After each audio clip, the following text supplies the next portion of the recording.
Hey everybody, welcome to the Growing with Fishes podcast. Sorry about that. We had a couple of technical difficulties there in the beginning. I'm Steve, I'm Marty. And I'm Roger from Aquaponics. and, and we have a I'm Marty. And sorry, I'm Roger. sorry about that. Didn't realize I had that running. Um, You got to mute it if you have it up. yeah. I haven't had the podcast yet since I got back. I What had the? delayed. So what we do every week is we talk about aquaponic cannabis growing and aquaponic growing and cannabis topics, and we have different. We're gonna try to bring on a lot more guests here in the future, and hopefully have a guest, pretty regularly or every episode, ideally. And yeah, so I'll, I've had just got back from Jamaica. Um, it was really fun down there. We can tell by Doing a your bunch of audio stuff. quality. Yeah, my audio quality is probably much better now. We're looking at setting some stuff up down there, and we'll have a bunch more information on that soon. Um, what else do we have here? I'll be out in Humboldt County here in the next month or two, before we go back to Jamaica. So we'll have some cool stuff to go show you guys there on a project that we'll be working on. And uh, we had a funny story from one of the Rastas was telling me before I was leaving is they were heard some people sneaking up there to raid the field the one night, and they you know threw some rocks down or whatever to scare them, and somebody returned back with machine gun fire, and they didn't know what to do, so they climbed up to the top of the ridge and started rolling boulders down at them. And they did it for 45 minutes, and finally the group of people down there left. And then they hear off in the distance a whole little convoy of army vehicles fire up their engines and go away. And it was like a bunch of the army dudes that tried to raid their field at night, and they didn't even realize that's who it was. They just were trying to protect themselves, and I don't know. I just thought that was a really funny story. This was back in the 80s. It's Um, efficient, that's for sure. Everywhere's steep down there. yeah, but it was just really funny. So, how have you been doing, Marty? I've been doing pretty good. A lot of personal stuff going on for the most part. Just some drama in the real life, as it were. But so yeah, I was actually gone for a couple of days, and I had somebody feeding my fish for me, so that worked out okay. But when I got back, I think I told you, Steve, right? I had lost some catfish, so that was kind of disappointing. And I still don't know exactly what it was. After I talked to you, I tested the ammonia again, and the first time it came back 3 before I talked to you, and so I tested it again after that, and it came back at 1. So I ran the test 5 different times over an hour just to see, and it comes back different every time. So I think there's something wrong with my test fluid Yeah, or something, because it should come back way more consistent than that. Um, so I ordered another test, and it's going to be here in a couple of days. But I already did like 50% water changes or more. So, but I don't know if it was like an infection or if it was actually was the ammonia or what. But anyway, I knew must that have the system was nitrogen. lacking in plants, so I was trying to accommodate for that in water changes, and I hadn't had an issue doing that before. And I've actually had ammonia come back at 3 or even 4 before I do water changes. It's never been that much of a problem, even though it is high. And you said it's high specifically for catfish, and this is the first time I've ever done anything with catfish, so live and learn, as it were. I probably should have changed the water sooner, done something different, or maybe my ammonia test isn't really working at all. So I obviously got to check more into that. But when the other one gets here, I'll let you know how that turned out. But I did finish the indoor system, which I posted pictures of. Hopefully, you guys were able to check that out. So Was able to get that finished up and get some plants in it last night, so that's exciting. Everything seems to be going really well with that, and it pretty much looks like the back, except for with beds instead of barrels. So not too much different. I really like that liner stuff. I think Roger, I think you posted about it a couple of times also, and sell it there in your store. And that Ultra Skim liner is really easy to work with, and it's pliable and durable and all that stuff. So I used it to build out both the 6x2x2 bed or tank, excuse me, and then also I think they're about 2x3.5 or so, the beds that are on top of it. So it's nice to get that all done. So now I'll have, the only thing I have left to build out is the shelf on the other side with another vegging area. So I'll have 2 vegging areas on the end and the flowering in the middle. It's about 6 foot by 8 foot in the middle between the 2 shelves, wrapped in Panda plastic. So it's working out pretty well. That's what I've been doing. Awesome. Steve, are you there? Yep.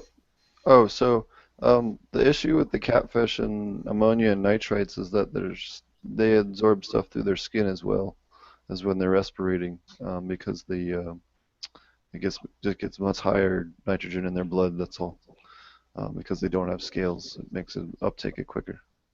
Right. Roger, why don't you do you want to introduce yourself and then tell us about what you've been up to in your grow, and then some other stuff about maybe some common issues and stuff like that. Absolutely. And I'll go to that catfish thing he was going through as well, because I've seen it before, something similar, losing a couple of fish. Anyway, one of the questions, and you sent me an email from a gentleman earlier, Kadak, that had asked about us. Let's see, wanted to know why we actually grow aquaponically, and I'll get into what we actually do after I introduce myself this way. Several years back, I've got really ill, really sick, went to the emergency room, and I spent a week there. But when I first went in, after the first night of being there, I asked him, hey, because I'm not a hospital guy. I'm ready to get out of here. When can I leave? And I was told, you're never leaving. So the answer to why I started growing aquaponically is because when I did find out I was going to leave, I swore to myself I'd never end up in the hospital again. So better food, better living, happier body. That's where it all started. And it seems like getting your food straight was the first step. What we ended up doing after we got started, of course, it happens with everybody that starts out in aquaponics. You end up seeing an issue with your plants. Once you get over the fish issues, you start seeing issues with your plants, lack of nutrients. Tops of the plants are yellowing, bottoms of the plants are yellowing, whatever. And there's very simple and easy and fairly cheap things you can do to correct that. And when we realized that and realized there was nobody else out there actually offering the supplements needed for these plants, we decided to pick up the reins and start out very small with just carrying iron, which is the first thing we were using. Then we moved to potassium. And after potassium, we added everything you can imagine that you would commonly need, that a plant would lack when it's being fed only by a fish. So it's only getting nitrate from a fish, and just a little bit of other supplemental stuff that comes from the fish food, which is never enough. That's how we got started.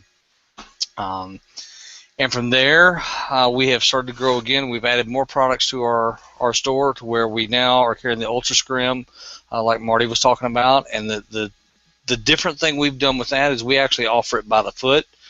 So if somebody goes on the site and they say, hey, I don't want to buy a $325 roll, I only need 20 feet. Well, we'll sell you 20 feet of it. Nobody else that we know of right now is doing that. They only sell it by the roll. So that helps out a lot of people cut their costs and keep things, in their margins for what they're doing. Maybe they only need 10 feet, so they order 10 feet or 12 feet or whatever. And we are sending this stuff out daily. It's amazing how many people just want small pieces. Yeah, it makes a lot of sense because, like even myself, I've used it to build out 2 complete systems, and I've used it to build a couple of little worm bin buckets out of totes that I had before, just lining it to do different stuff with, and even then I still have probably over half a roll left. So I definitely can see to where if you only want to build out a system, why you wouldn't want to order a full 100-foot roll of it. Yeah, absolutely. And talking about the worm bins, that's another thing. A lot of people are into vermicomposting. Well, if you use just whatever you find to put your worms in, whatever leaches from that plastic or metal or whatever it may be is going to be in your worm castings. And when you make your worm tea to put on your plants in your aquaponics or in your regular garden, they are going to uptake that, whatever it might be. And this Ultra Scrim does not leach anything. And that's, let me go back a little bit. It's the Ultra Scrim FGC, the food grade compliant. It is fantastic stuff. And Marty, you said it's great to work with. It's more than great to work with, in my opinion. It is fantastic to work with.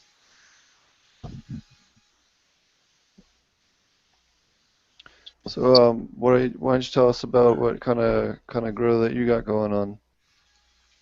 Well, right now we're actually in the middle of pulling a lot of plants out, but what we were growing, our primary crop here is tomatoes, peppers, and okra, our primary crops rather. And we've pulled a bunch of plants out. We're at that stage where we're coming out of spring, going into summer, and our plants, most of them are about a year and a half old. And we found that's probably a pretty good limit. That's where you need to start pulling your plants when we're talking about fruiting vegetables. Go ahead and get rid of them to start new, and the new plants are doing fantastic. We're also looking at some. Go ahead. Did you do clones off of your old stock, or did you just do new seed stock?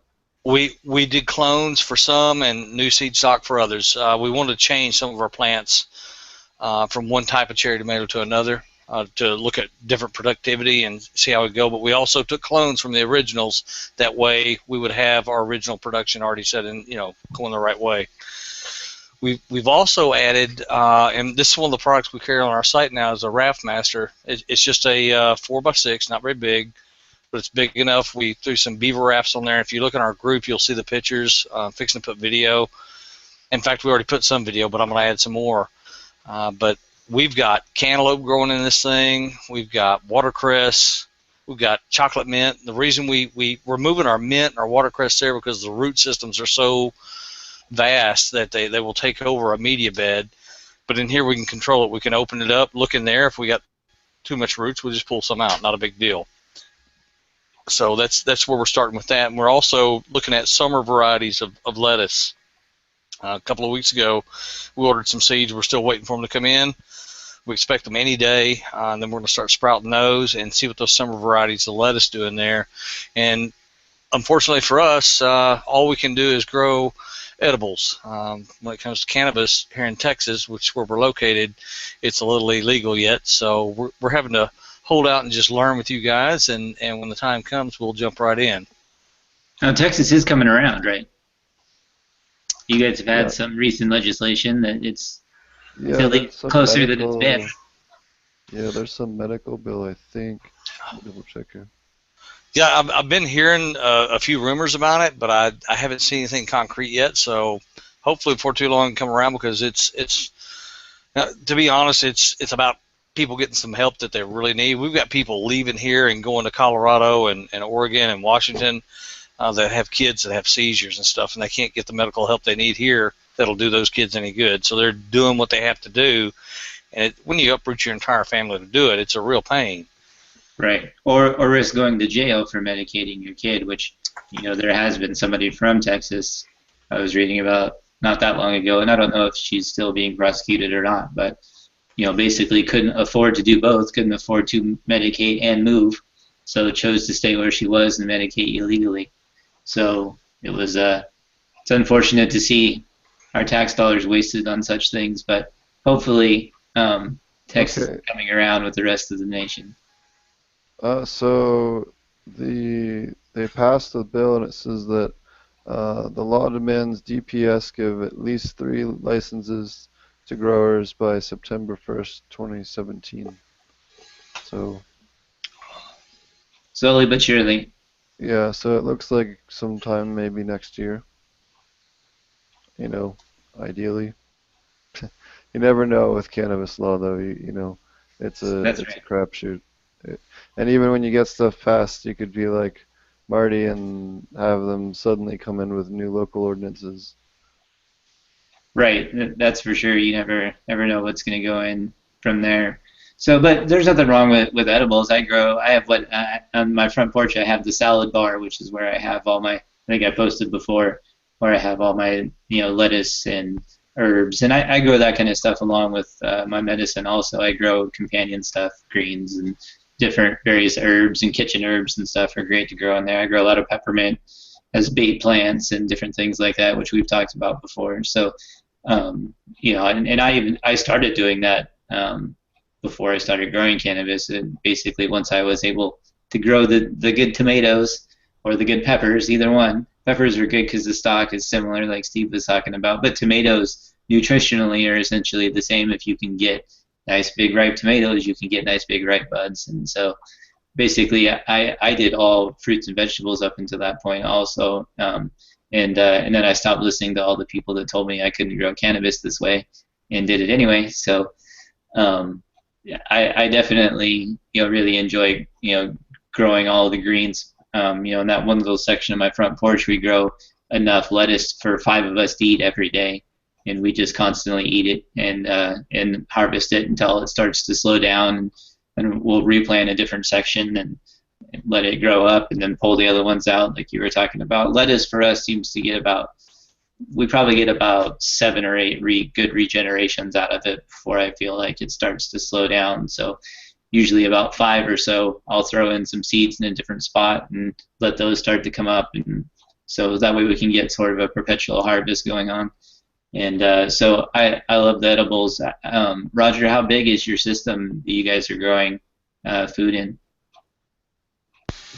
Well, we're running multiple systems. We have one that's now, since we added the Raft Master, we're looking at about 700 gallons, so it's not huge. And then the other one is about 650 gallons, also not huge, but there's enough food coming out of those two systems. It feeds, as far as fresh veggies, and we're talking tomatoes. The other system I haven't even talked about. We grow eggplant and all kinds of stuff in that. But there's enough fresh veggies coming out that it feeds myself, my wife, my mother. My brother takes quite a bit with his wife and their 2 kids, and we still are giving stuff away. And when I say giving stuff away, we're giving away basil, tomatoes, bell peppers, eggplant, spaghetti squash. Spaghetti squash loves aquaponics, by the way. For people that are on certain diets, spaghetti squash is a must, and you can do so much with it. But yeah, the systems aren't huge, and they don't have to be. The fact that they can grow so much in such a small area, if you design it correctly, is phenomenal. And so let's touch on you guys, like you were saying, you're in a non-legal state yet, but it looks like the possibilities are coming along pretty soon. As far as and we touched on this once or twice before, but as far as plants that are good for practicing, peppers are one of the best. They do real well both in dual root zone or in other methods in aquaponics. And if you can crush it with yields on your peppers, and then you're going to do great. You can also pinch and bend them. You can train them. You can LST them.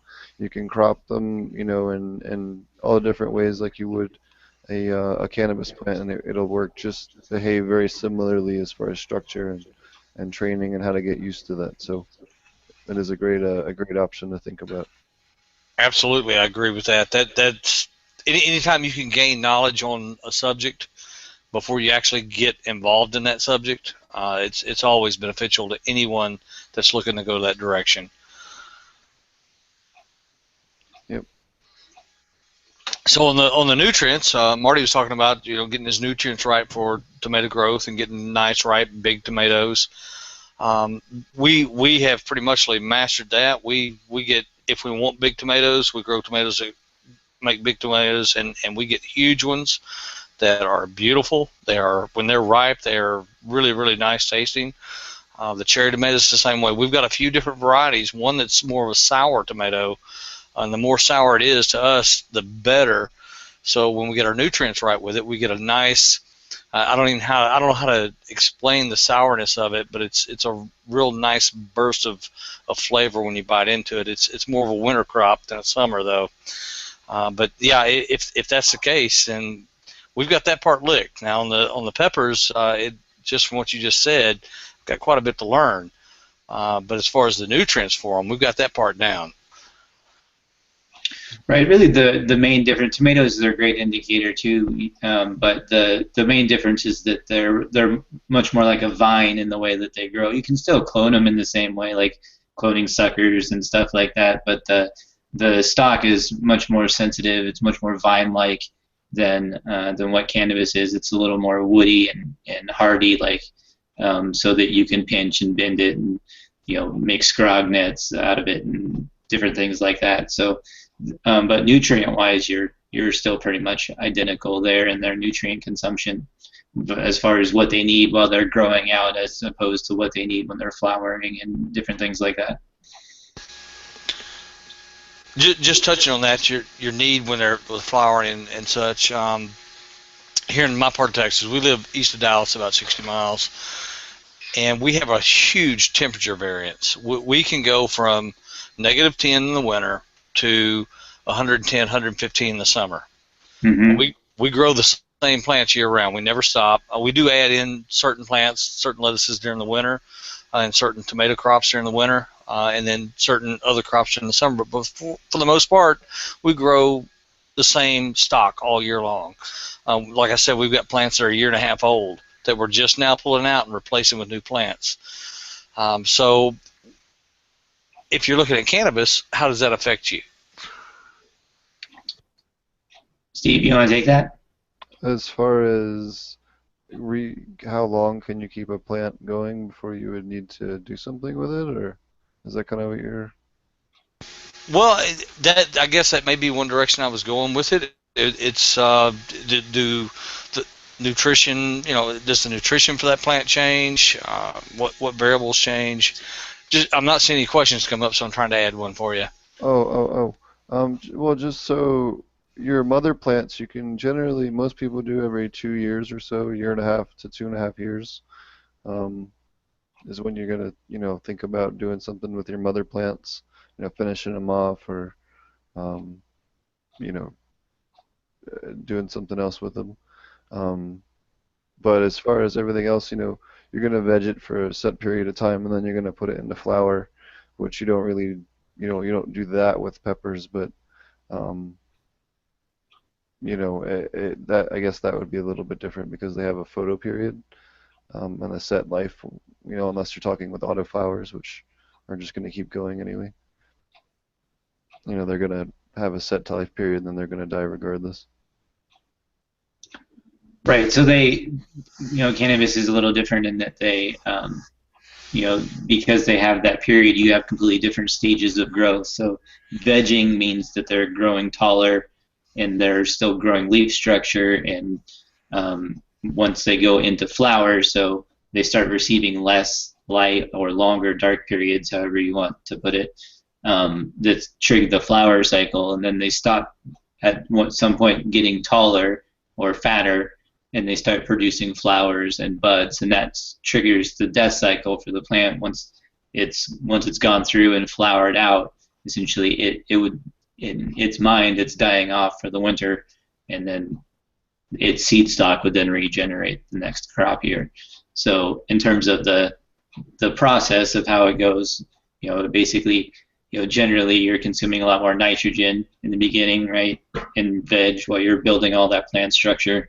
And then when you're going to start consuming more nutrients once you're getting deeper into flower and producing buds, then you're going to start, producing more of your, or consuming more P and K and calcium, magnesium, all that stuff. So would be the differences between, the different cycles, I guess, whereas the tomatoes and peppers don't necessarily have cycles. It's just when they're producing fruit or not producing fruit. Does that make sense? Yep. Yeah, absolutely it does. Absolutely. And we're fortunate with I talked about the temperature swings we have here. We're fortunate we actually produce fruit year round. And like I do throw in the different tomatoes or peppers or whatever that produce more in the winter, but I keep my stock from summer too, and they keep producing at the same time, just not as well. So I don't know if that's just part of that cycle, but they don't have that death cycle you're talking about. Right. And are you growing in a greenhouse? It is in the greenhouse during the winter. During the summer, Right. we open it up, so it's wide open. We do keep a roof over most of the system, but we do take in some fresh water from rain. And lately here in Texas, we got lots of that. Yeah, I'm sure you do. So you can actually like monster crop peppers if you have a cold enough temperature period where it's cold enough to put them into dormancy, but not enough to kill them, and you completely defoliate them. You can bring them back out, and they basically will super crop.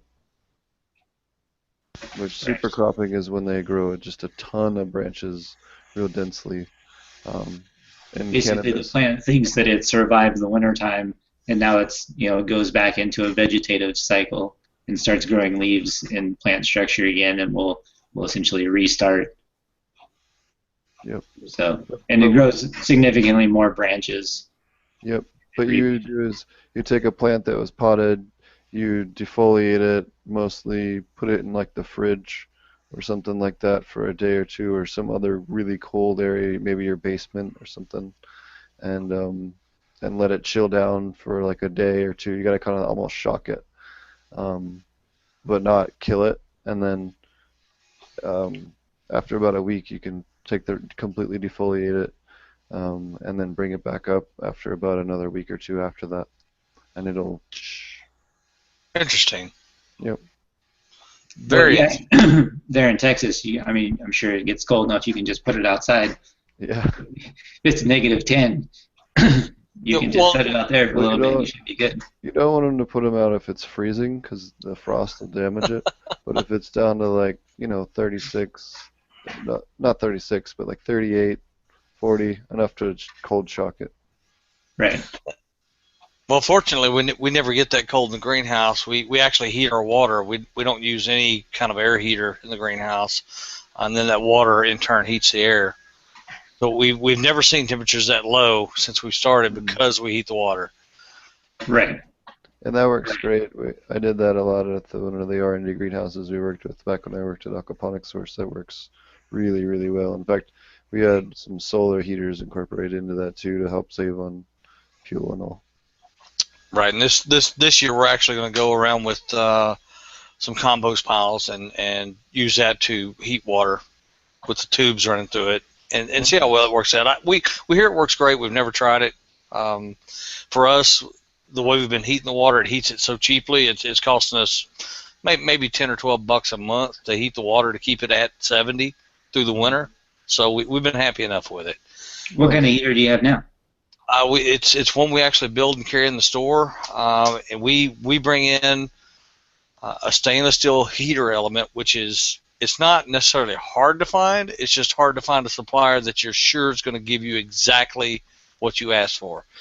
So people will end up when they'll buy these heater elements, they'll go to Lowe's or Home Depot or whatever, and they'll find a stainless steel element, but the base of that element will be copper. So in zinc, and in 3 months your fish are dead. Yep. Right. So you've got to be very, very careful with that. And we've gone through a lot of research and a lot of work with a certain supplier, which obviously I'm not going to reveal, but we get 100% solid stainless steel heater elements, and it's the base, the plugs, everything, every part of it, even the screws are the same steel.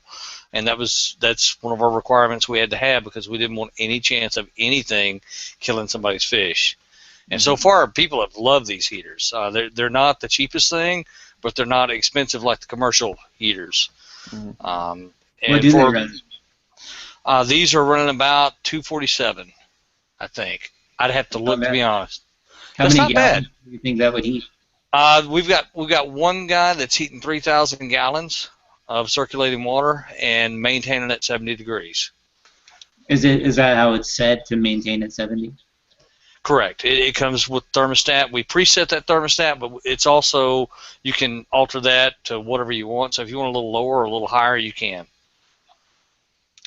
That sounds great. I've actually had some experience with compost heaters before. One of my friend has one on his place, and they do work relatively well. I do recommend using manures in it so that you have a relatively hot compost action going on. And so if you've got some, somewhere that you can get some sort of like horse manure, he uses cow manure, obviously, which not everybody has access to, but you are in Texas, so I would assume there's got to be some roaming around. But And maybe if just you've got go to access to your that, I local, would recommend that for your go for to your the Capitol and just pull out a politician. And, yeah, some bullshit floating around there somewhere. yeah, you'll be able to find one somewhere. I'm going to try to leave that one alone. No, I'm just In kidding. Texas, everything is bigger, so Yeah, you yeah, can yeah. have even bigger shit, right? I agree. So Oh, anyway, for the compost heaters, they've been in use for a long time, so they're obviously effective, but only to a point, and you have to make sure that you're maintaining your compost, and that's some work, but obviously not a lot once you get it in place. So I think that you could probably easily spend $250 worth of at least time on building a compost heater, let alone materials. And so, that definitely sounds like a good option, especially for people that are, trying to heat a, relatively large system in their garage or basement. And obviously, there's challenges in setting up a compost heater in your garage. So, I think that sounds like a great option. yeah, I don't see the problem with the garage. My wife would probably be upset, but I think it'd be fine. Yeah, the I'd thing. probably go with the $250 tank heater over then. Oh, absolutely. The thing we're really looking at is moving in with both and trying to help people thermostatically control their compost heat, so that when water actually flows through these tubes, at a certain point, when the water temperature in the tank gets to a certain level, it shuts down. It stops it from flowing. That way, you're not overheating. And then when it drops again, it picks back up and goes. But then, if you were to couple that with the tank heater, when the water dropped to a certain level below that preset, it would kick in because possibly something went wrong with your compost. So you got a backup. So if you're running something like tilapia that has to have that warmer water, you don't take a chance of losing your fish, which so many people every winter, we get so many emails from people. What can we do? Our water temperature's at 54. What do we do? Our fish are dying. I'm like, you need a tank heater, but we can't afford it. I'm like, there's nothing we can do. So you can afford not to. exactly. I mean, you're either going to lose your fish and you're going to have to use a different fish, and they're like, well, we want tilapia because they grow fast. Or you're going to have to switch something like what we raise, is channel cat, and we just harvested a huge harvest of channel cat today. We took every fish out, putting in all new fish, which I've got to finish up as soon as we're done here. But channel cat can handle the extremes. I've seen them at 105 degree, and I've seen them at ice forming on top of the water, so they can handle the extremes. So we're in good shape on that. But if you want to keep your plants going, you still need to maintain, if possible, close to that 70 degrees during the winter to keep the root growth going, keep your plant growth going, and keep that greenhouse warm. Right. And so, obviously plants don't want to have frozen water or anything like that, or anywhere close to that. And you'll definitely see slowdown in growth as you get colder and colder water, even much higher than freezing. So it makes a lot of sense to heat the water as opposed to try and heat the air around the water in hopes to just heat your greenhouse. So, heating from the water out, makes, physics is on your side there. So that's definitely a good way to go about it. So whether it's a compost heater or a heater from the $250 heating element, which is great to have a stainless steel option. Obviously, nobody wants to poison their fish, so obviously you've done a thorough job of making sure that that's all there, and it can be difficult to try and figure all that stuff out on your own, so it's nice to have that place to go to.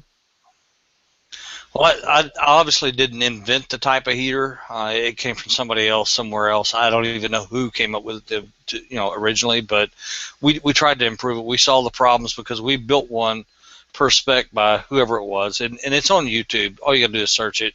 Right. You'll find the original out there, and then if you follow up with those guys and look at their later videos, you'll see they had fish deaths and their heater elements are corroding really bad.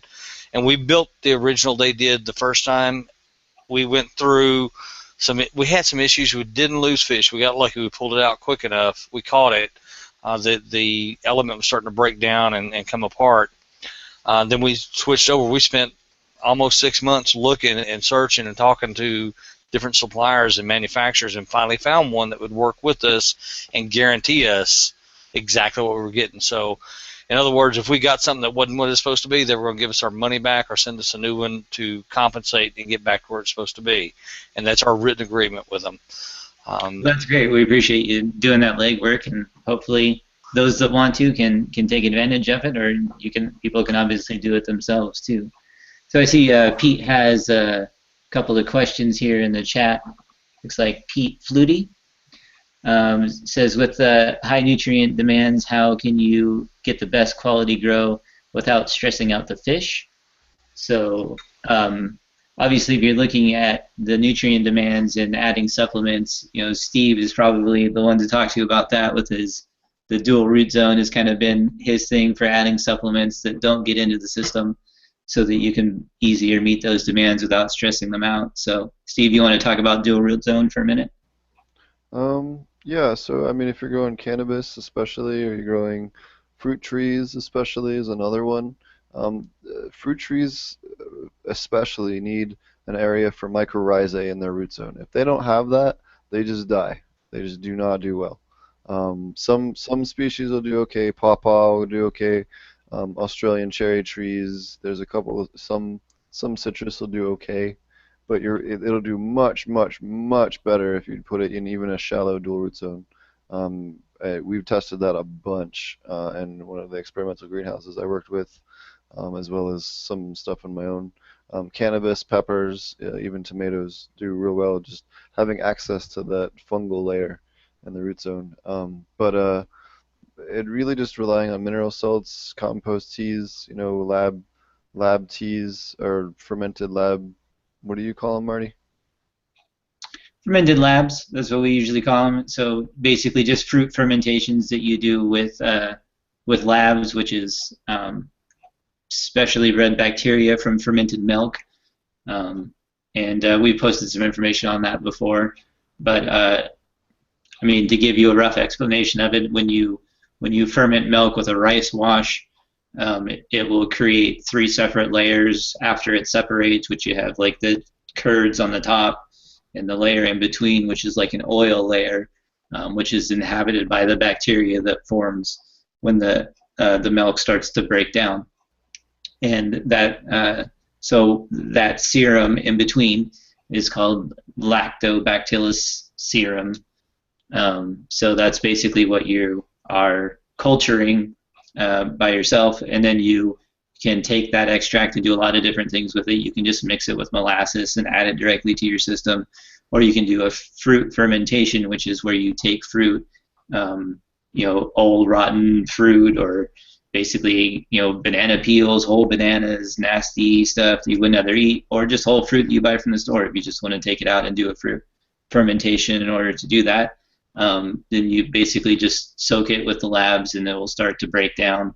And that way you can get stuff other than just processing sugar or molasses. You can mix it and store it for up to 6 months. There's a lot of stuff that you can do with labs that will help breed that bacteria. Yeah, so labs are anaerobes, and then compost tea are aerobic. So compost tea will survive a little bit longer in the system, whereas if you're doing with the labs, you want to make sure you're pouring them, kind of in the media bed onto the roots more than you would, more than putting them into the sump or anything like that. You want to try and, pour it either in a dual root zone or in, around the plants, if not, and make sure you're getting it, more direct contact with the roots.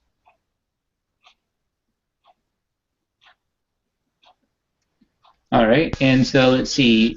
Pete also said, my other concern is that the pH needed by the plants to prevent nutrient lockout is a lot lower than the 7-ish that the fish need. How big of a problem is that? So the pH at 6.8 or 7, 6.6 to 7 is real good. Roger, do you wanna? You said you also could help him. Do you wanna talk or answer the this question or the high nutrient demand? How can you best uh, get the best quality grow without stressing out the fish? Absolutely. And stretching your fish is a big deal because if you stretch your fish, you lose fish, right? It's a very good question. And I like what you guys are talking about. I want to learn more about that and always learning. I think the most important thing for any of us to do is continuously learn and continuously grow our knowledge base so that we do better. Now, as far as not stressing your fish, if you're using nutrient supplements like we carry in our store, obviously you don't want to dump your nutrients right on top of them. If you're using media grow beds, we suggest that you add your nutrients at the water inlet, so that'd be where the water's dumping into your media beds or into a sump tank, and let those kind of mix in a little bit before they actually get to your fish. And a lot of times we'll tell people, especially with really large systems, and we've got some clients that have systems. Well, I'll tell you about one in Texas. I won't tell you the name because I'm not cleared for that. 22,000 gallon system, and that's fairly large. And most people will say, "Oh, wow, that's big." Well, we've got another one in Belize. Again, I'm not cleared to say his name, but it's 120,000 gallons. So it's absolutely huge, and he's rebuilding right now. Just spoke to him earlier, so I'm not sure if he's still going to be 120,000 or if it's going to get larger or smaller. But we can't wait to see because he grows some really fantastic looking stuff. The most important thing to do is either not dump on top of your fish, or if you have no choice but to dump nutrient supplements into your fish, cut them with water and add a little bit at a time. So it takes a little bit of time to get it done, but you're not stressing your fish. And the other question was the pH concern. For the most part, your nutrient lockout when it comes to pH is going to be with iron. And you can look at the charts and see it. You'll see things will come up and go down a little bit here and there, but your biggest lockout is going to be with iron. We combat that with using an iron chelate, and there's an acid that is added to the iron that allows the plants to uptake that iron even though the pH is high or even ultra high. And when I say ultra high, I'm talking in the mid 9s, so 9.4, 9.5. The iron can still be uptaken by the plants, and that's very important. But when you do this, whether it's iron or something else, one of the most important nutrients we found is potassium. If your plants aren't getting potassium, whether it's out of the root zone or the dual root zone or through foliar application, it will have a hard time taking up iron anyway. We don't know why. I'm not a scientist. I'm not a chemist. I just know what I see. So if you're not getting potassium to your plants, guess what? Your iron's not going to flow free. So that's just something to know and to watch. And if you start seeing certain things happen with your plants and you think you need iron, I almost guarantee you're going to need potassium also. It doesn't mean you need a whole lot of potassium. Sometimes it's just a little. And you can look at your plants and diagnose what's going on with them by doing that.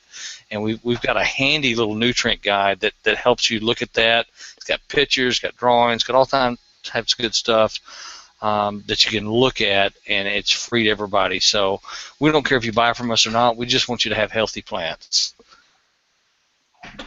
Right. Yeah, those are a lot of great points there, and I think that we had touched on previously a little bit about nutrients locking out other nutrients, and so I think a lot of times you might have a nutrient available that is being locked out. If you're lacking, say, iron, then you can lock out other nutrients along with it because there is such not a balance. Didn't we talk about that a couple episodes ago, Steve?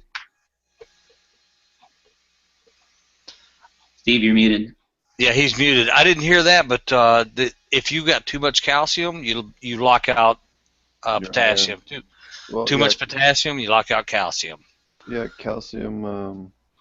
Yeah, so actually, if you go and you type in, there's a chart for all of this, and it's called Mulder's chart, That's the one. Mulders chart, and just type it into Google, and then hit images, and there's a whole bunch of different diagrams. But it basically, there's a couple different versions of it, but it shows you. In fact, I'll post. See if I can get this. This is one of the better ones. I'll post this in the chat, and we'll see about getting this into the thing here. So you can actually get, there's an Australian company, I forget what the name of them is, it makes a little potassium test kit. But there's a couple of different companies now that have potassium test kits you can get. If not, just dosing it regularly and following your directions on your dosing is really, really helpful. Yeah, so it looks like iron is linked to copper and zinc on this one. Yep, no, iron you can test easily. No problem.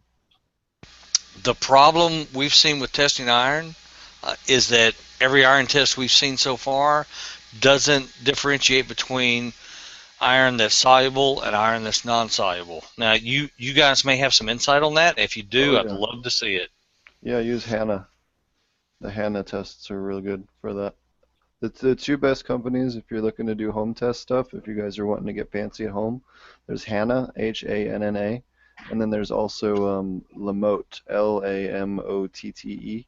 Lamotte's based out of Canada. They have a test kit for pretty much anything you could possibly want for freshwater. Yeah, and they're really highly accurate.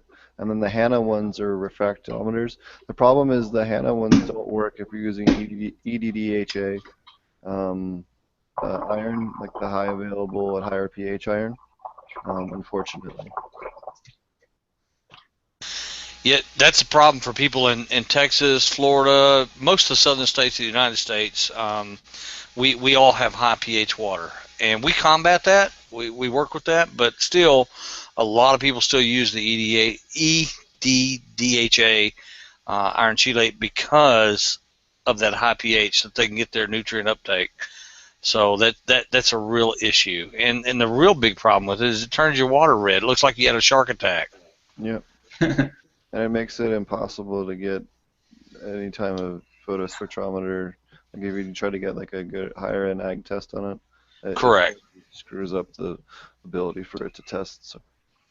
Now some of the tests, like let's say you're using the API Masters test kit, Mm-hmm. some of the tests come out accurate enough.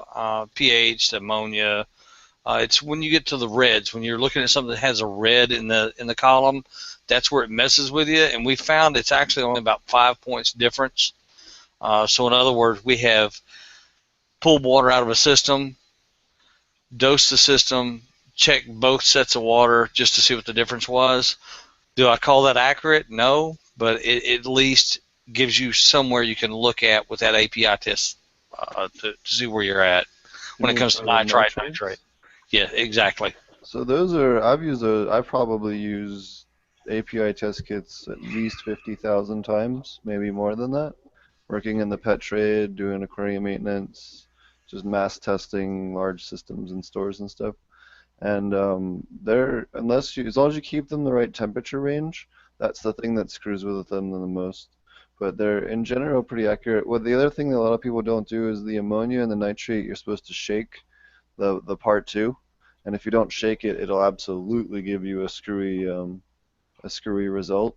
And then the other thing is that you're supposed to wait 5 minutes for all those tests, and a lot of people don't wait the 5 minutes. Those are the two biggest mistakes, I guess.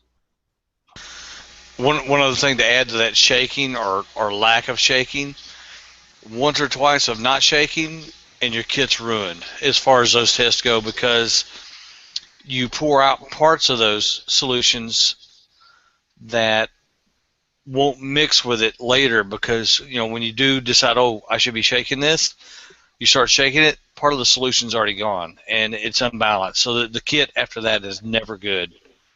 Yeah, it will drift for sure.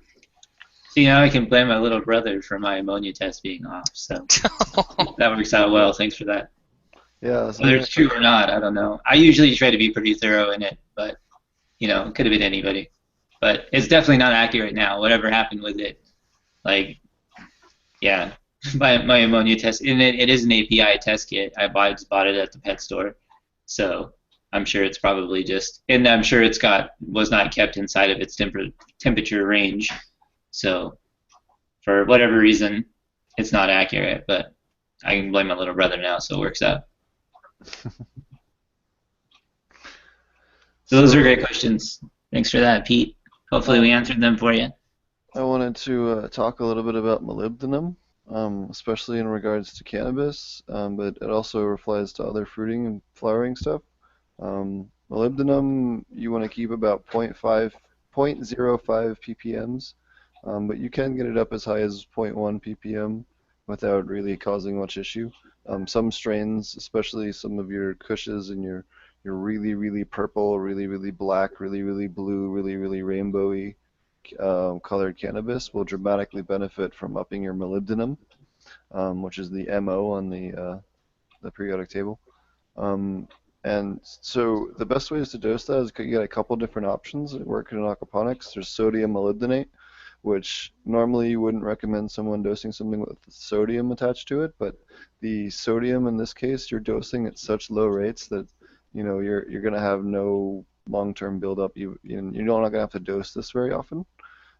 So it's not something that if you're individually dosing or boosting, but especially if you're doing strains that get purple, and really, really, um, uh, really colorful, really dark, really blue, really, really, really colorful herb, we'll do this. Or if you're getting a lot of color, not color, temperature, if you're getting really cold nights and stuff like that, this also helps Mm. the plant with cold stress.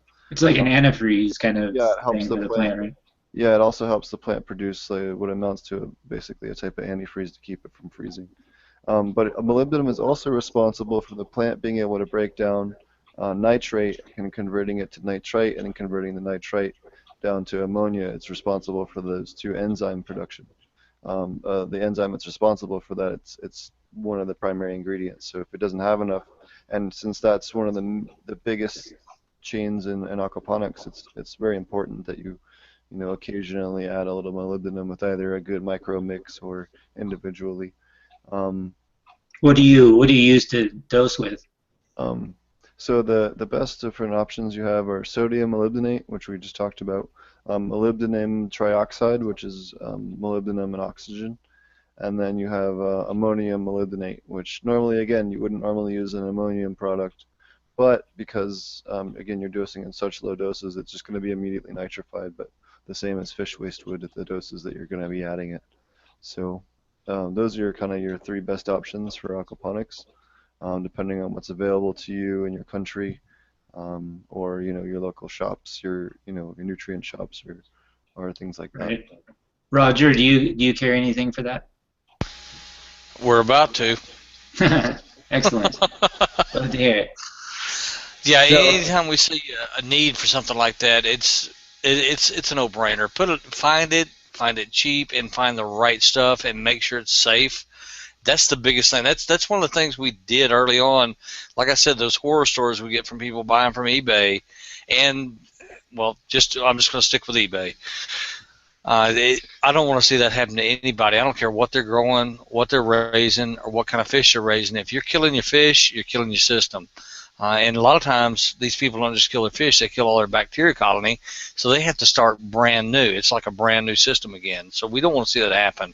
So yeah, I'll be looking into all three of those, because if there's an opportunity to make sure people get the right stuff for about the same price, I'll be honest, I don't make much money doing this, but I do enjoy it. It's a passion, um, and just like you guys, what you're doing, trying to help and teach, it's a passion for you.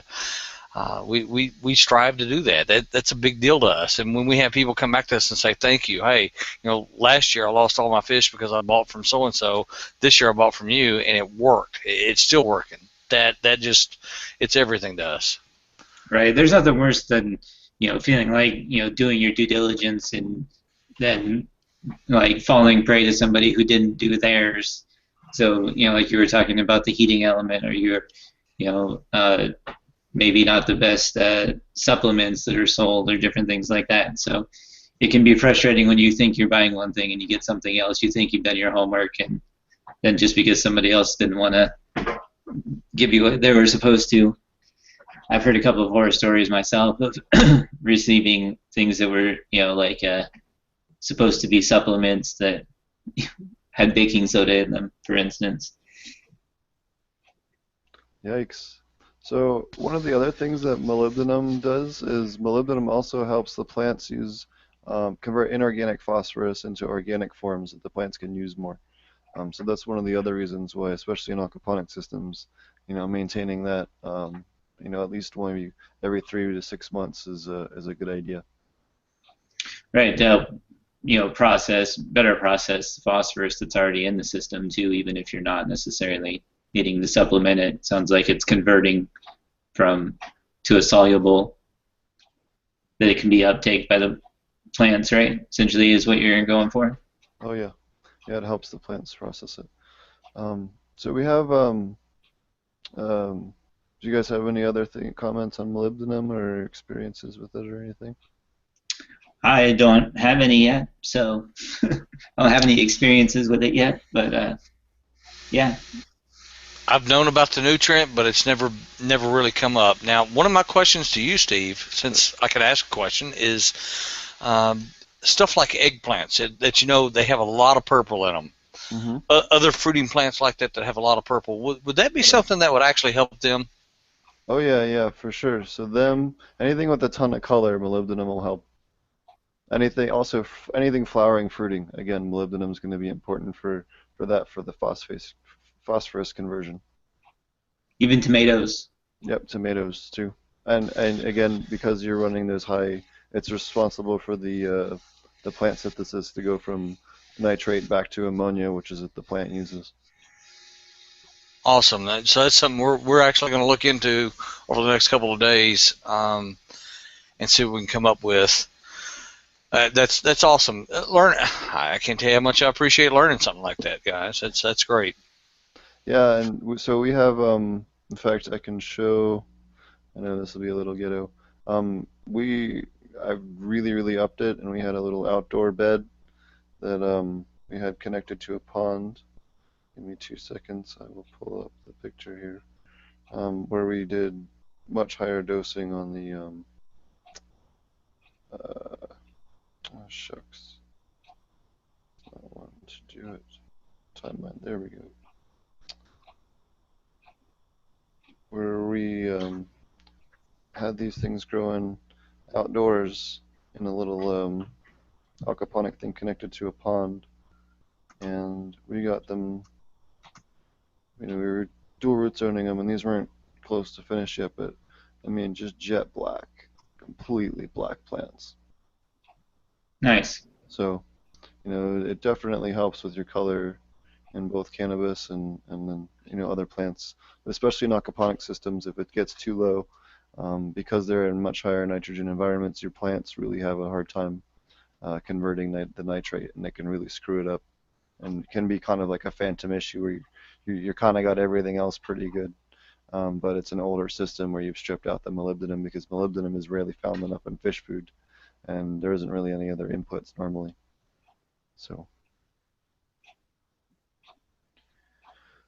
it's one of the ones that and manganese, but we'll talk about manganese in a different episode. We try to do just one nutrient at a time. Cool. I saw Matthew had a question there in chat too. Sure. He was wanting to know if there were other issues running a high pH besides iron. Yeah, there's a bunch of different nutrients that get locked out. You can go to any nutrient lockout, pH lockout, nutrient lockout table for hydro, and it'll give you a good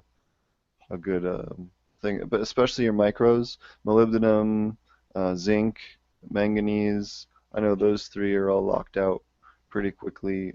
It also screws with your calcium, your high calcium, higher calcium availability there at the higher levels screws with your phosphorus uptake, and you got to keep them in ratio, which we talked about in I think an episode or two ago when we talked about phosphorus. And I think again when we talked about magnesium or So I think calcium. the overall strategy is to shoot for 6.8 and then supplement with the iron, which is still technically locked out at 6.8. So there are more issues with high pH than just iron. And if you check the lockout chart, but sort of the generalized strategy is to shoot for that 6.8 and supplement iron. Would you say that's the simplified version, Steve? Yep. In fact, I was trying to find a chart. Yeah, if you can hit that 6.8 and just do that, and then use the Fe DTPA iron chelate, that's great as long as you've got enough of the supplements in there to do what you need to do. Now, if they're not existing, like potassium's not a natural born substance you're going to find in aquaponics. You're going to have to add it somehow. Now, one thing I want to caution people on, a lot of people don't know this, there's another iron out there. It's called FeEDTA. It's Yep. actually a broadleaf herbicide. Yep. It'll kill everything in your system. It'll kill your fish, it'll kill your plants, and eventually, if you get enough of it, it'll probably kill you. Although I can't back that up because I've never seen that happen. But be careful, because, and the reason I say be careful is you can buy the FeDTPA, and it looks exactly like the bad stuff. And that's what happens a lot on eBay. People will buy this mid-range stuff that you can use at 6.8 and doesn't change your watercolor much, and they get sent this stuff that is a broadleaf herbicide. And that's one of the things that we ran into, where people were losing fish and losing plants, mostly fish. And one of the reasons we really kicked off the Aquaponics store and went that direction with it, to make sure people got exactly what they ordered and not some cut down version or cheap version, because this other stuff you can get really, really cheap and you can sell it for the same price. Mm-hmm. So you make a whole bunch of money, but you kill people's fish, and they don't care. Yeah, that's terrible.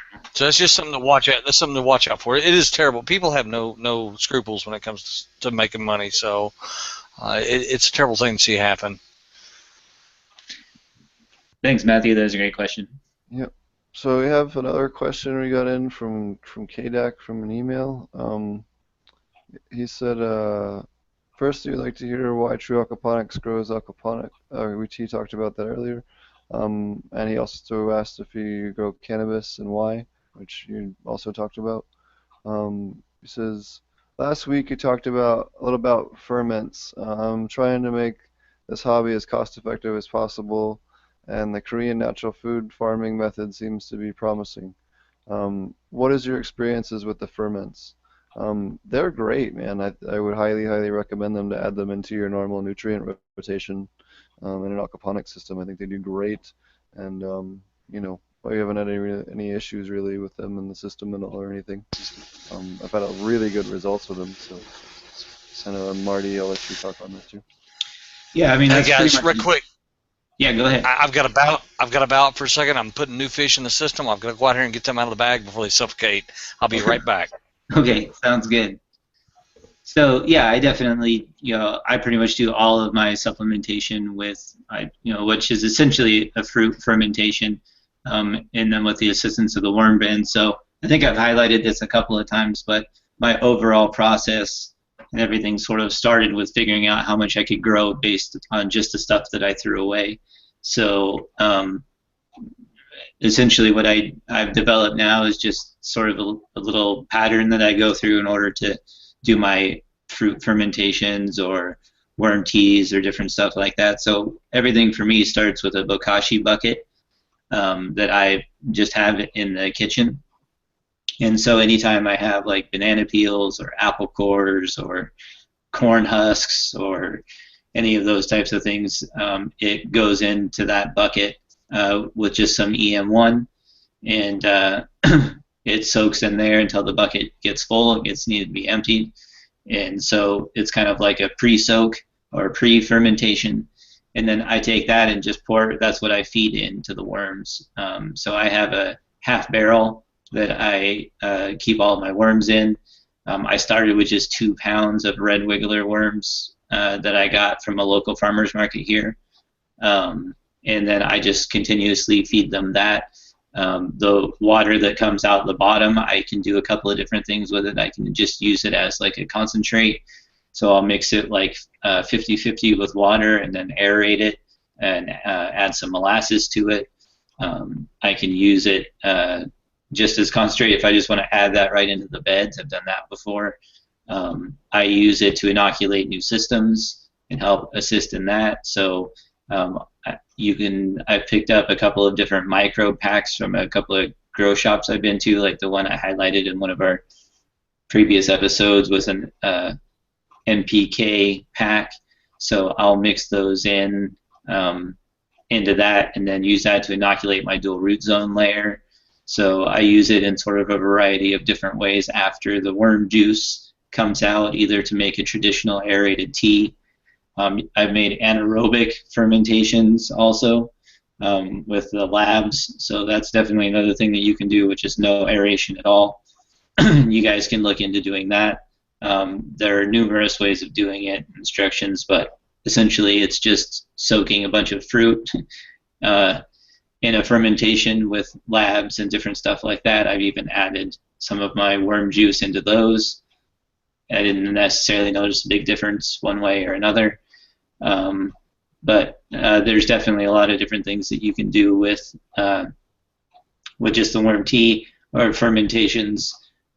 So for the most part, I don't really add anything nutrient-wise into my systems up until relatively recently when I started experimenting with some of the stuff I bought for the podcast, which was the kelp and the NPK pack, and seems like there was something else. The mammoth pea, which is again just a different microbe that I've added in. I've added both to the worm bin itself, and also I've added in doses after the worm juice has already come out. I've added it to just directly into the the dual root zone layer. So I've experimented quite a bit with mostly just trying to consume what otherwise would have just been my waste. And for the most part, I haven't ran into too many deficiencies that I haven't been able to solve with either a water change with my well water, which provides me with a lot of iron and my macronutrients, and everything that I get through my worm bin, where I try to focus on fruit going into my worm bin, or at least fruiting vegetables. So if you have broccoli ends or different things like that will go in there. I try not to just put straight greens in because it puts more nitrogen in my production, which I generally get enough of just from the system itself. So that's kind of my overall process, I guess, of sort of how I work in fruit fermentations and vermicomposting and that kind of stuff. And then you can take supplements and add stuff into that as well if you want to, in order to go bigger and better, as it were. So the rest of those kind of like follow-ups, which you just kind of answered about ferments. He says,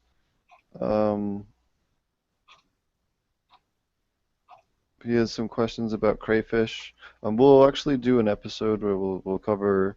We're gonna start doing like a fish or a creature or something a little more in depth, kind of like we do with the nutrients. We're gonna start that soon. And then he also asked about. He also mentioned home growers can farm their own insects. I already farm crickets. Tell us more about which insects you can farm that are advantageous in your garden. How are they implemented in your garden? As far as beneficial bugs, there's a bunch of different species. The ones I would recommend the most are beneficial nematodes by like a country mile. They work really good for an enormous range of pests. But as far as the insect and fish food production, I think we could probably do a whole episode on that and cover that real in depth, and that might be a better way to handle it rather than doing that. But yeah, if you raise crickets, that's a great way. I like roaches. They're my kind of favorite one because they breed and they're real high in fat and protein and calcium. They breed really easy, and you can produce enough to do even a commercial size grow with just a freezer or something like that. Black soldier flies are popular also. Yep, they're another great one. One thing a lot of people don't think about is a bug light above their aquaponic system, above the fish tank. Yep. Bug lights are amazing because two things happen. One, you feed your fish, which is great, and it's not a full-fledged feeding, but it's something. But you also draw away moths and other bad insects from your plants. And we are very successful doing that as far as keeping caterpillars off our plants. We do get hit from time to time, usually once, maybe twice a year. So we have to go out and actually spray our BT to get rid of the caterpillars. But that's it. Without that bug light, for the first 2 years without the bug light, we were getting hit and overrun with caterpillars. We were losing entire crops of Brussels sprouts and kale. Anything that was cabbage-like, we were losing because of the caterpillars. Now, since the bug light, no problem. We do have the problem once or twice a year, but it's not like it was. So that's just one other thing you can do with the bugs. Yeah, it's great. Just be mindful if you're doing a commercial grow or something like that, it is a potential entry point for pathogens. So for home grows, that's really good, but if you're doing a commercial grow, that might not be your best option. I agree. But no, that's awesome. That's a great solution for insects and all that. I've never heard of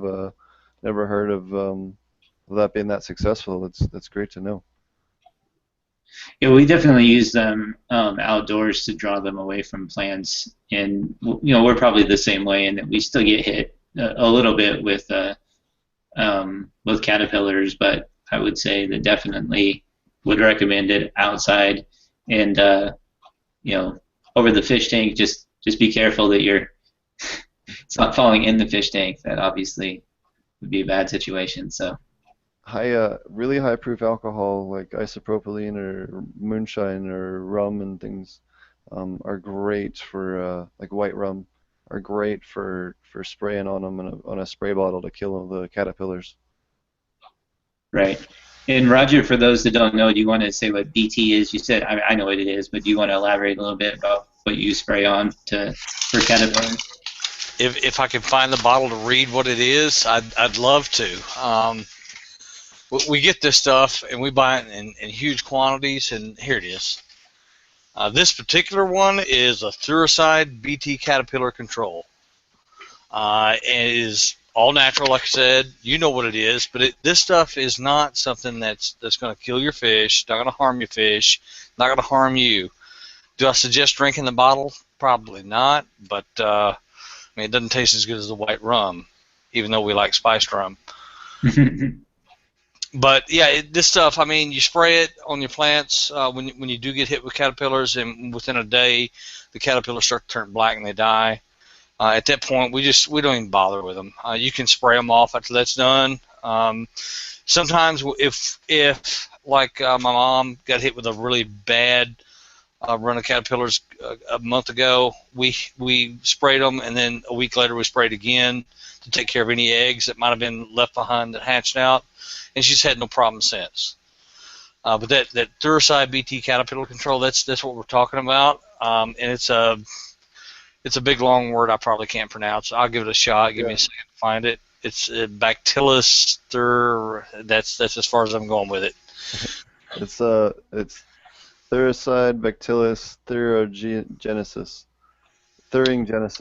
See, that's my point. So it's no point even trying to say it. Go to Lowe's, Home Depot, whatever. Thuricide BT Caterpillar Control. We've thought about carrying this stuff ourselves.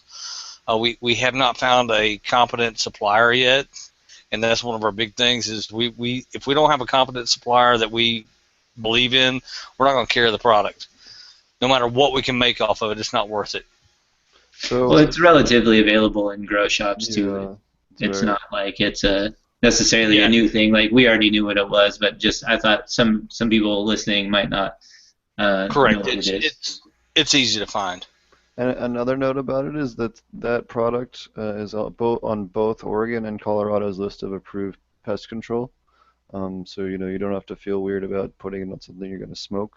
It is already approved in 2 states on their approved nutrient list.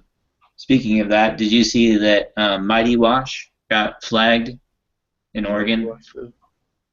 I think a Mighty Wash. Let me look. I don't know if it's on the California or Colorado list. I gotta finish. I'm working on merging the two with aquaponic stuff in mind and trying to have This a. was just like the 12th or 13th. It wasn't very long ago. What did it get caught with it as a directed or not as a Hang on. directed? I'm bringing up the picture now. I think there's a way to. Yeah, you can share your screen on the left-hand side. Pyrethrins? Oh, I had pyrethrum in it. Pyrethrins? Oh, okay. Is that right? I don't know. Yeah, pyrethrins is pyrethrum based. But they allow a lot of pyrethrum based stuff. It's interesting. Well, this is from the Oregon State Pesticide Advisory that it's been not approved. Use of megawash. Good to know. Yeah, so that's two of them now this year. There's Megawash, and then there was Guardian. Guardian, which everybody was using Guardian. Everybody loved Guardian because it was supposed to be good. It's so effective. Now we know why. Yeah. So Roger, Guardian was an anti-mite control that had an ingredient in it that it wasn't on the label, and it was a restricted ingredient. Here in Texas, mites only grow on chicken butts. Just saying. So anyway, I don't know if anybody watching, I thought that was worth announcing once you said something that reminded me of it. So I don't know if you're using it or if anybody else is, but don't use it if you're in Oregon, and probably shouldn't in Colorado, because most of the time once Oregon picks up on, or any of the states pick up on something like that where it's not listed in their ingredients, that's going to get banned in the next state. So. Yep. And they'll retroactively do it too. Like just because you sprayed it on there 2 months ago, and you harvest doesn't mean they're gonna let you go through it and grandfather your herb. They don't do that. Yeah, you're not gonna like the answer, but the answer is if you've used it, you need to tear everything down and start over again, which obviously sucks. But it's when you say tear everything down, you're not talking about tearing an entire system and greenhouse and plowing under and starting brand new, are you? You're just talking about pulling out. Yeah, but you're talking like $500,000, $1 million worth of plants, $300,000 worth of plants, and all of them are that you just spent nutrients and power on, and you're gonna get no return for all of those. Well, then I say pull it and use it yourself and start over. Yeah, well, they're not allowed to. Yeah. That sucks. Yeah. Right. And not that I'd ever condone use of the black market, but that always exists. I'm gonna act like I didn't hear it. I'm gonna act like I didn't say it, so that works out. Yeah. What have you guys heard? What? What was I gonna say? Oh, Marty, did you want to tell us about how an update on the Oregon situation? Not much of an update yet. Everything's been filed for the lawsuit. It's waiting to get accepted, which obviously is going to take time, just like we talked about before. So I still anticipate, essentially being limited to 10 plants anywhere, residential, whether you're rural residential or urban residential, you're still zoned some sort of residential. You're going to be cut down drastically on the number of plants you can grow. And if you want to grow outside at all, then you have to essentially pay for their non-compliance permit, which I still don't understand that, but you can have a permit to be out of compliance. It just seems like that should just be a permit. But yeah, if you don't have the permit, you're out of compliance. If you have the permit, you're out of compliance. Why would you pay it? But basically, it's just wow. Yeah, I mean, it's basically so that they can, at some point, take it away from you if they can get legislation through in order to do that. So that's still the same. It's probably going to be the same. I'm probably, not probably, I'm planning on paying I think it's $1,500 for the permit itself if I get accepted, and it's like $163 to apply, which I don't get back even if I get declined. So altogether, it's like $1,643. I think that it's going to cost me to be able to grow in my backyard. So that's fun. But they are getting sued, and eventually that's hopefully going to change. But I'm not at all thinking that that's going to happen for this year. So I'm pretty much just planning on my 10 for this year, and yeah, so that's not really much of an update. We're just waiting for it to get accepted. I guess the pesticide thing is really about the only thing that has changed so far. So that's been it. Other than that, season's pretty much underway here. You know, the most people are in the ground or putting in the ground already. So you know, veg will run over the next couple of months, and then we'll hit flower.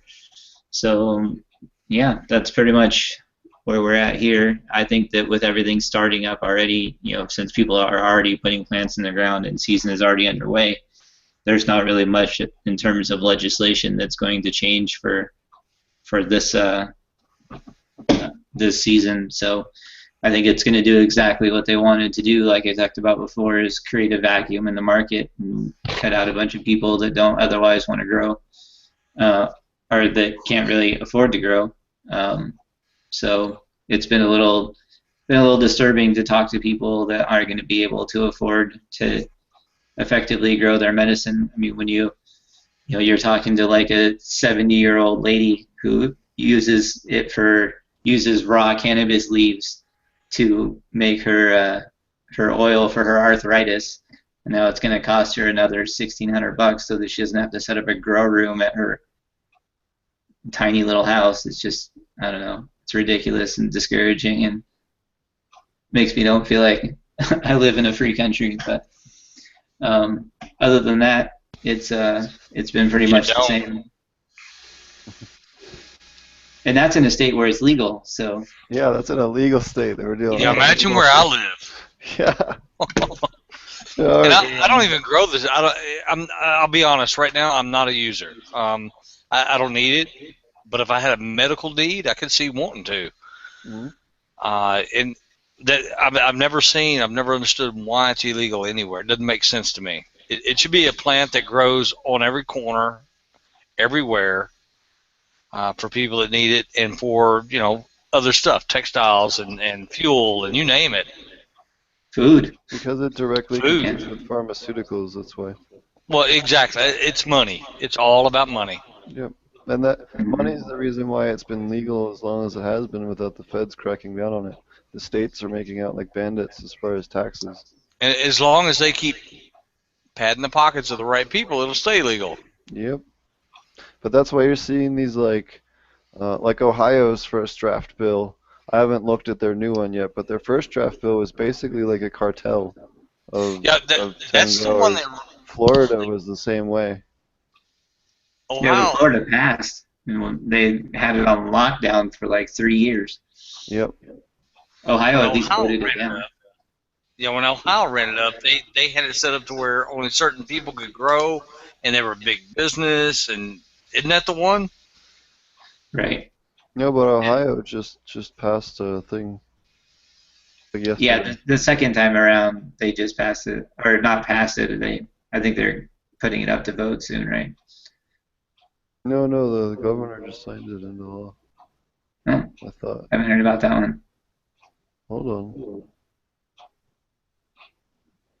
Yeah. Anyway, that's basically what it was. It was basically just creating a monopoly, and that's what happened in Florida. The same thing is still happening there. So I haven't heard of any. I mean, I don't stay up on Florida news or anything, but I haven't heard of that changing. Or they basically just create monopolies, and so Oregon was drafted to sort of prevent that, and then now they're just basically trying to still do that, but on the city and county level as opposed to the state level. So. Yep. So the bill is called House Bill 523, and John Kasich signed it last Wednesday. It'll take effect in 90 days. Whoa, wait a minute. John Kasich signed a pro-cannabis bill? Yeah, well, don't get me started on politics. I'm shocked. I didn't mean to go into politics, but I'm shocked. No, there's a lot of Republicans. Cannabis legalization is a very bipartisan issue. There's prominent speakers in both the right and the left, and has been for at least a decade. Not in Texas. One of the not blanketly, but there is very adamant supporters on both halves of the coin. Yeah, that's true, because obviously from a financial standpoint, they can clearly see the benefit to that. And So the states' rights. right. I mean, I guess I was just thinking more on appealing to their greed being more effective than their aspect of liberty or whatever. But yeah, I definitely think that, like I was saying before, I want to feel like I live in a free country, and so obviously life, liberty, and Food. pursuit of happiness. So seems like it's a no-brainer there for me personally. If you want to grow hops and make beer, then have a good time. I'm fine with that. They don't Yeah, restrict I don't see that. the difference. I don't see the difference. Yeah, they don't restrict hops. You can make. There's no limit on the amount of beer you can brew. Oh, you mean you don't have to track every seed that you crack and how Yeah, much bud it produces and where it goes and how much alcohol you made out of it? Because that's what you have to do in Oregon if you want to be a grower now. yeah. Actually, if you ask my wife, I do have to track all that. Yeah, well, that's Hey, for other purposes. That's different law that's enforcement. my problem, right? That's marital law enforcement. Yeah. It's way more threatening. Wife aggro, wife aggro. All right. So in that can I use this section, we try to do products. Marty, did you have anything you wanted to touch on this week? I got 2 products. I don't actually. I haven't been anywhere to get anything. So next time I hit up the grow shop, I'm gonna grab some more of that, some more stuff from that MPK stuff because they had a few different things I thought that were interesting. Like they had a silica packet that was basically just powdered, some sort of powder supplement you had, but I didn't have time to check it out when I was there last time. I grabbed those microbes and stuff, but I'm gonna grab a couple of those things and see how I'm they gonna work. I'm gonna have some fun with TSA and bring a bunch of nutrient fertilizer with me, and I come out to Humboldt, and it should be close enough to where the 2 of us can get together. Maybe we can do a podcast sitting next to each other or some shit. I'd have some fun or something when I'm Cool. out on the West Coast. So I'll bring you some goodies for you to try and test out, and we'll have some fun. Sure, we'll find something laying around. Yeah. Um, we had somebody ask about Hygrozyme. I couldn't find a real good ingredient list for this on their website or anywhere else. If you happen to be able to find one, that would help me out. But I couldn't see anything reason why you wouldn't want to use it. But I don't see anything that beneficial in it that wouldn't already be found if you're doing everything else right. Especially if you're using compost tea and labs, I don't really see the need for it. Or if you're doing your kashis and stuff. Um, And then the other one was biocozyme, and I wouldn't recommend that because it has ammonium sulfate in it. It's also a 222 across the board, and you don't need that nitrogen. That's what um, that's what your fish are for and all that. So you really want something that's at least a 134 or a 122 or something that's lower in nitrogen. That it's just the nitrogen's too high and it's in the wrong form. It's immediately available as ammonium, so it's going to spike your ammonia right off the bat, which can be a huge problem. And then he also asked if adding a recharge to your aquaponics system, how much do you add and should it be kept strictly in the soil zone? No, you can use recharge as much as you want in the soil or the water. Um, and as far as how much you add, just follow the directions on it as both hydro and soil directions. So, use as directed, I guess I would say. Brewing it is always the best. Using it for your compost tea, adding some of it for that as an inoculant is really the best way to go. But um, that's would be what I would have to say on that. Um, Roger, do you want to talk about maybe some common problems you see, or the most common problems, or um, something like that that you run into, or people write you, or you see the most, or maybe a top 5 or something like that? I don't have a top 5 because there's not that many issues when it comes to nutrients.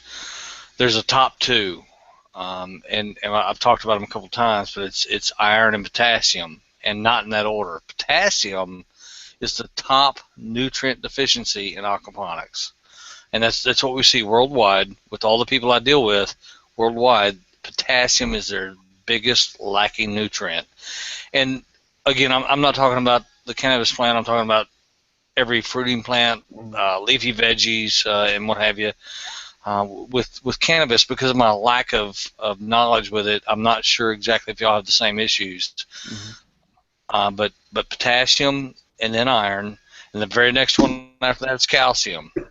That's your macronutrients. Then with your micronutrients, it's a whole different story. And you've opened my eyes a little bit to some of that tonight, and I'm glad for that. We're going to do some new research and start adding some things to the store that folks may be looking for. Manganese, molybdenum. That's a really big word. Hey, I had some rum. What do you want?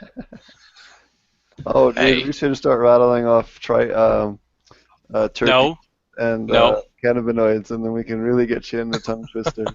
I can't pronounce them either, Roger. Just wait till Steve says it and then say, yeah, What that guy over there said. yeah. I can actually pronounce them. It's just if I'm not looking at the word, I don't pronounce it so well. How about that?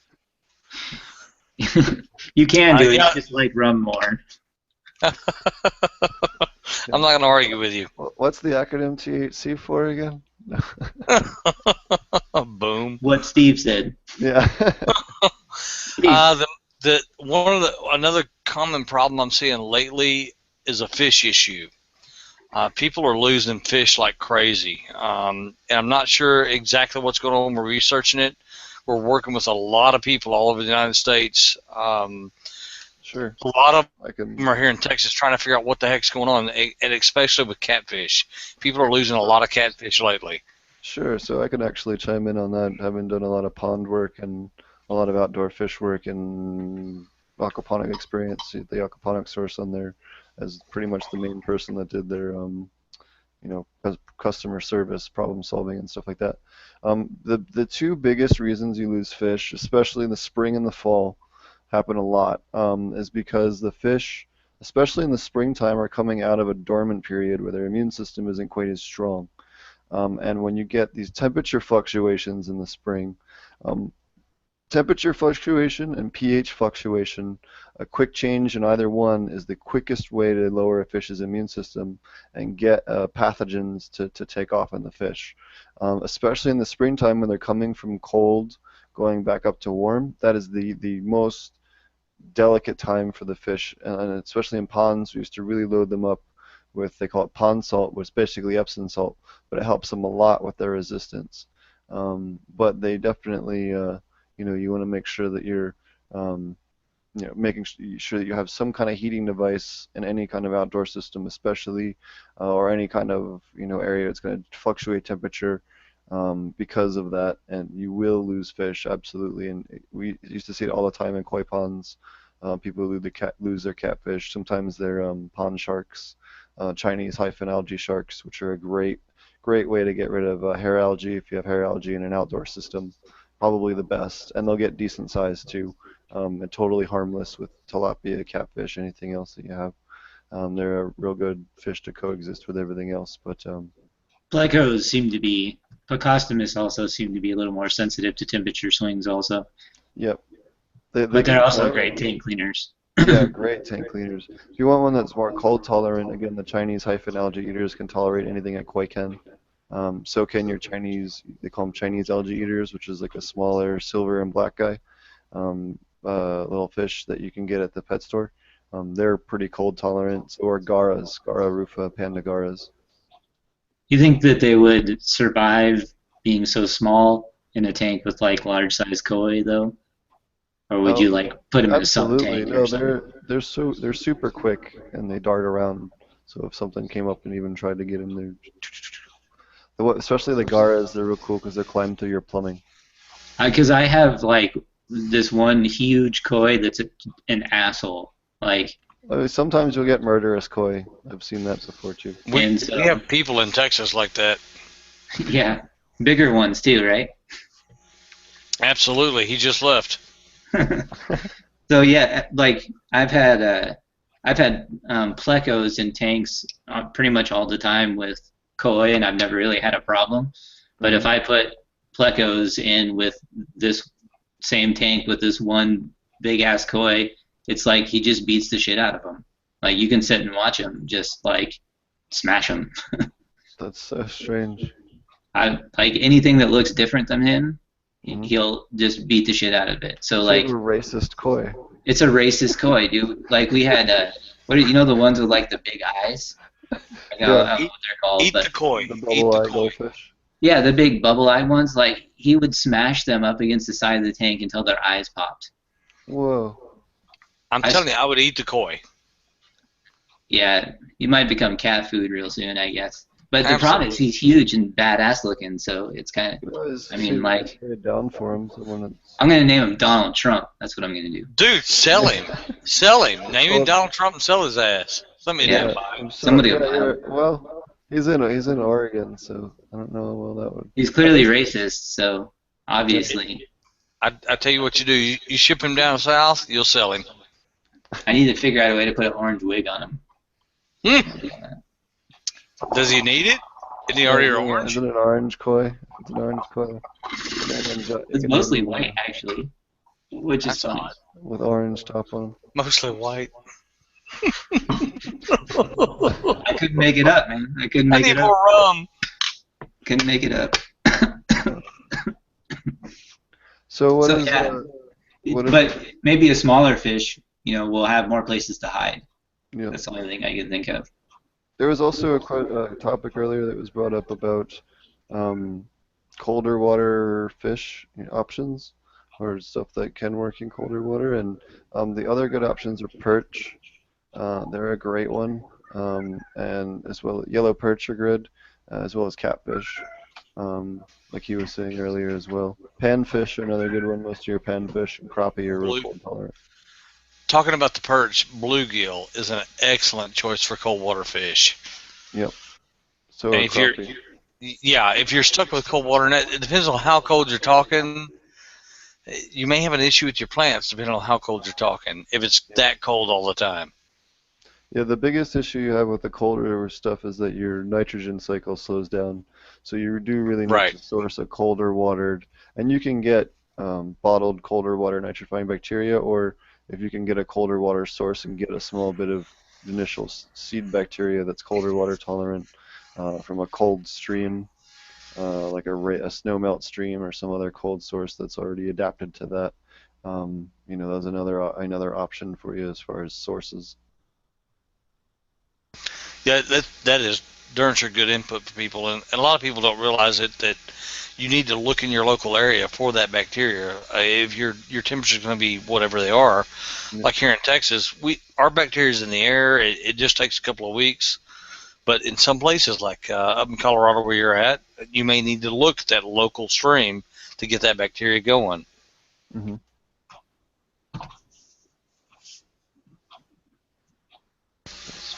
What is everybody's their plants of the? We usually do like a plants of the week that's not a non-cannabis plant. So, what are your recommendations on maybe a couple plants that you like to grow, or your favorite plants to grow in aquaponics?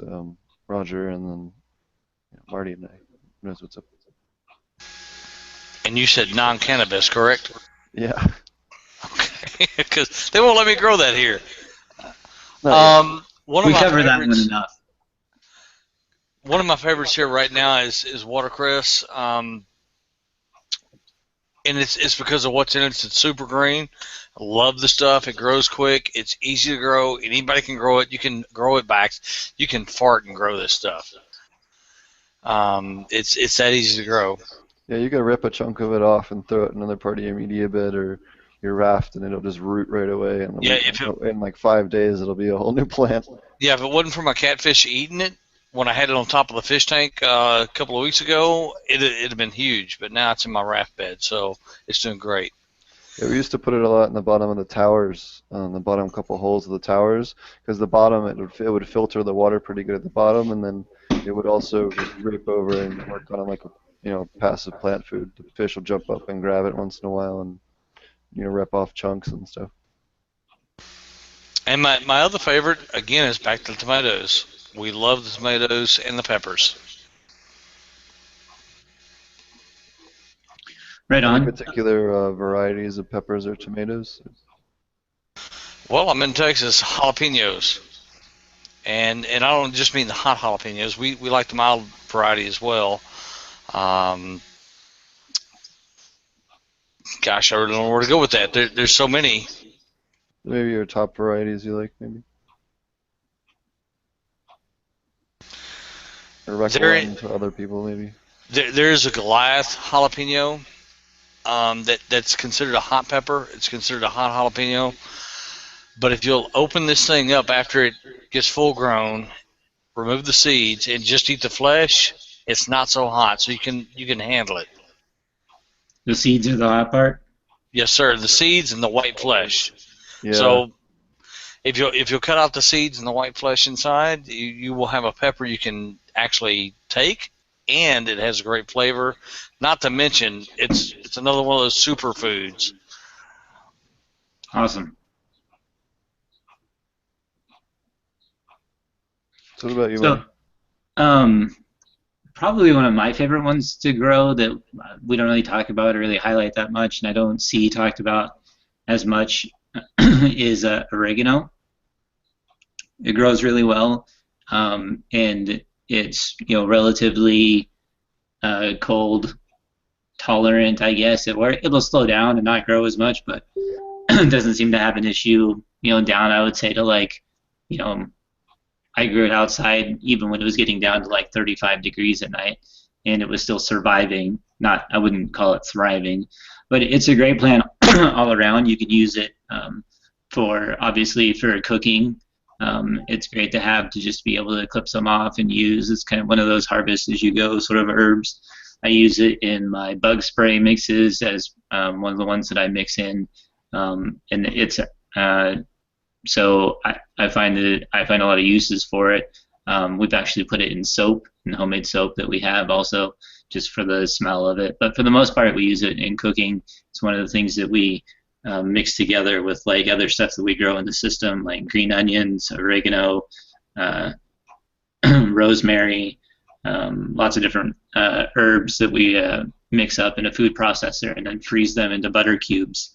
And it's a great way to be able to use excess that you have in your system, and then you freeze them into cubes and you can use them whenever you want. You just throw them in, add them to a stir fry or anything that you want to be able to use them for. So I would say oregano is probably the one that I would choose for this week. Awesome. So when I was down in Jamaica, there was this one guy we is related to one of the guys we work with down there. His name is Roger, and he had all different kinds of basil that I had never seen before. They had like a citrus one, a lemon one, a chocolate one, a coffee one. All Yeah, these different crazy funky basils, and I had never seen like that. And there's that's a what made guy it at the really cool. farmer's market every week. He does that too. He's got like a dozen different kinds of basils and mints and all kinds of stuff. It's really cool. And those all grow real well in aquaponics. Those are some of your bread and butters. What Yeah, kind of cool? basil's a mint, just like well, it is a mint. It's in the same family, so Yeah. it does excellent in aquaponics. Does excellent anywhere it's wet. As long as it doesn't get root rot, it's good to go. And the basil is also another one you can do a lot of cannabis grafting techniques. Topping it behaves similarly, pinching and bending it behaves similarly. So, it's another one you can practice on aside from peppers. Not quite as good, but you can use a lot of similar techniques if you want to bush it out. Yeah, we got a Thai basil, I think was what it was called from him one That's time. another good one. It was really good, really great in both cooking or just anything. We made some tea with it. It was really good. Really enjoyed it. Thai basil grows really densely as well. That's really good for that. I think they had a jasmine basil. They had all kinds of weird. They had an orange mint. And it was just like he just specialized in random stuff like that. So there was definitely some odd ones, like apple mint.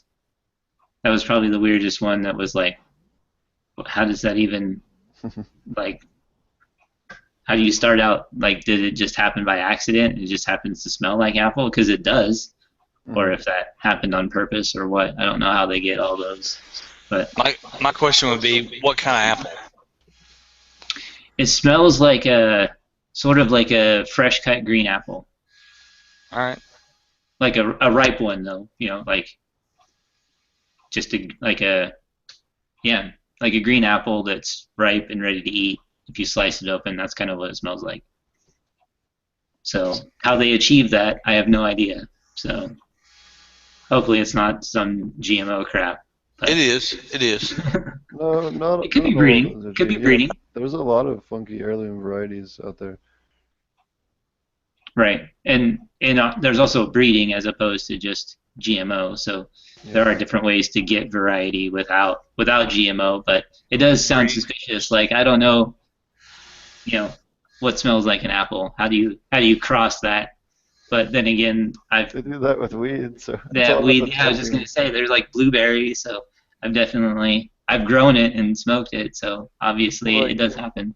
lemon haze is just high in limonene, but limonene is also found in most citrus trees. So what you're telling me is when you had a blueberry smelling pot plant, Hmm. there was no blueberries. No, what it is That's right. there's terpenes, and the same terpenes that are on a blueberry plant are also found in cannabis, but they're just expressed more in certain varieties. That's how you have these fruity varieties and stuff like that. It's about terpene profile. The terpene extraction is really common in perfume and other types of antibiotics and sterilization chemicals. Limonene used as a cleaner, for example. Um, in a lot of things. But so it's nothing that's new. It's just that no one's ever really documented them all and gotten the profiles out in cannabis. Most of the time individual cannabis varieties can have, between 130 and 150 or 60 different terpenes, sometimes more, sometimes less. Um, I I heard that getting arrested tends to slow down research, so that's yeah, probably why the it's nice not thing about overly it is documented. terpenes are internationally legal, at least for the time being. So I'm sure they'll figure out something to do about that. It'll I, probably be I'm county restriction. they people love their turpentine. Yeah, there you go. that's a little different, but yeah. Yes, it is. But Slightly yeah. different terps there. Yeah, different terp. All right, guys. I'm gonna have to check out. I have to go out and release my new channel cat that are about 4 inches long into our system. So I've got to check out and go take care of that. No All right, problem. well, we Thanks for appreciate you joining us. Yeah, thank you Hey, for joining us. Everybody, make sure you go check out his website. His website's True Aquaponics. We'll have that in the base here. And then, do you have anything else you want to say or plug or whatever else or announcements or anything? nah, that's enough. I really appreciate it. Thanks for having us, guys. Wonderful. Thanks for joining us this week. Y'all have a great evening. You too. Alrighty. Marty, did you have anything else that you wanted to talk about or? I don't think so. Um I had somebody private message me about something before, but I think we already covered it. Actually, I think it was KDAC who probably sent me the same thing that sent you. So that should be good. I don't have anything else on I'm like just looking at our posts from before, and I wasn't on last week, so I didn't have much to check on. So I don't have anything else that I can think of here. Watch for the videos I have coming out. I just shot them right before we went on the air, so I have a couple of videos of the system set up in the garage. So I'll be uploading those tonight. And yeah, other than that, I'm gonna go watch the basketball game. Does anybody else have any other questions in chat? I know there's quite a few people on. Um,